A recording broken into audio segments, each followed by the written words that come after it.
غزني کې د نږدې 25 میلیون افغانیو په ارزښت د 302 متره سړک د جوړېدو چارې پیل شوې. یاد سړک له فروخي څلور لارې څخه د برق شرکت تر پله پورې د دریاب تر غاړې جوړیږي چې 23 متره سور به ولري. د غزني ښاروالۍ ریاست مسؤلین وایي چې په یاد سړک نږدې 25 میلیون افغانۍ لګښت راځي چې د ښاروالۍ ریاست له داخلي بودیجې څخه ورکول کیږي او د شپږو کاري میاشتو په موده کې به بشپړ شي.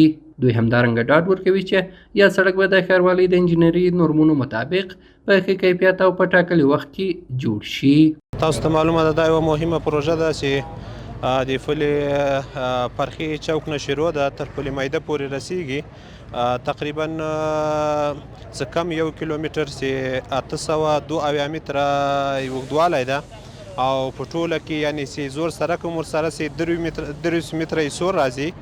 په دې کې اساسي جویچه ورسره نیول سوې ده، پیاده روونه ورسره نیول سوي دي، د سایکل یا د موټرسایکل هغه خپلې لارې ورسره نیول سوي دي. دا د ښاروالۍ ریاست د خپلې داخلي بودیجې نه کېږي چې د هغې هغه ټول ټال بودیجه تقریبا څه کم 25 میلیونه ته رسیږي. نو یعنې 30 میلیونه او 6 لکه 15,000 د دغه تخمیني قیمت ته چې د ښاروالۍ د خپلې داخلي بودیجې نه ورکول کېږي. د غزني اوسیدونکي د دغه پروژې له پیل څخه خوښ دي او وایي چې په دغه سړک له ډېرو ستونزو سره مخ وو چې په جوړېدو سره به یې د ښار ګڼه ګوڼه کمه شي. دوی همدارنګه له مسؤلینو غواړي چې د پروژې کیفیت ته ډېره پاملرنه وکړي.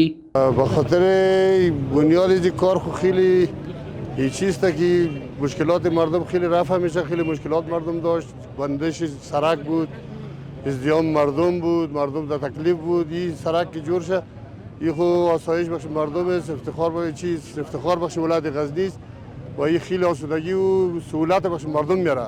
مردم ماده اینجا خیلی مشکلات داشت، واقعیت هم رابندی میشد و مردم در خیلی مشکلات جدی بود و بازم الحمدلله که این پروژه امروز افتتاح شده که ما خوشحال هستیم از دولت خود، از مردم خود. مردم باید همکاری کنن که شهرولی همکاری کنن که دولت همکاری کنن که این پروژه خوب صحیح د وجه صحیح باید چی شود در تمام برسه.